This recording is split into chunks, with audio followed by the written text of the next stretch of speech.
We've been seeing a lot of T20 cricket lately, but Sri Lanka versus South Africa showed you what a good 50 overs game is. It requires batting depth and there are comebacks. And that's demonstrated so visibly in the 10 over scores. What was South Africa? 32 for no loss. What was Sri Lanka? 87 for 1. That's a difference of 55 runs. That's a huge difference at whatever stage of a limited overs game. But what happened after that? After that, South Africa had Harsha Bhogle, Sri Lanka did not have Angelo Matthews. I believe Harsha Bhogle is the quiet, dignified rock star of limited overs cricket. He's the fastest to every batting landmark, 3, 4, 5, 6, 7,000 runs, gets them at a fantastic strike rate, now the fastest to 2,500s. And he held South Africa's hand through a slightly jittery start when people were starting to think, oh, South Africa in an ICC tournament, and he took them to their target of 300. I thought he was fantastic. There was support from Dumini, support from du Plessis, but this really was about Harsha Bhogle.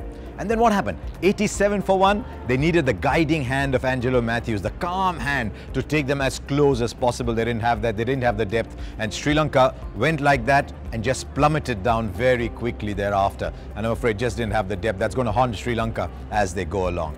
And who made the difference?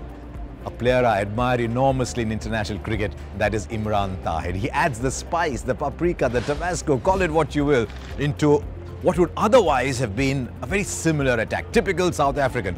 Big seam bowlers hit the deck just back of a length, get the ball up, and suddenly there's Imran Tahir, full of joy, full of guile, full of deceit, changing matches around, and fully deserved Man of the Match award for Imran Tahir. So big game this for South Africa. It'll calm their nerves ahead of what to them is such an important campaign in this Champions Trophy.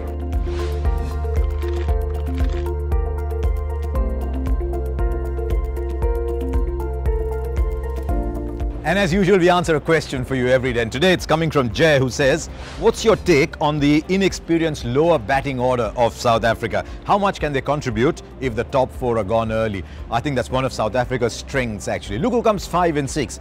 Dumini is actually a very good organizer of an innings. Miller, if he's in form, can go and finish it well. But thereafter, they've got the likes of Morris and Parnell and the others. They can score runs as well. It won't be easy, but I think they've got the batting depth. So if there's any side that can recover well, I think South Africa is one of those.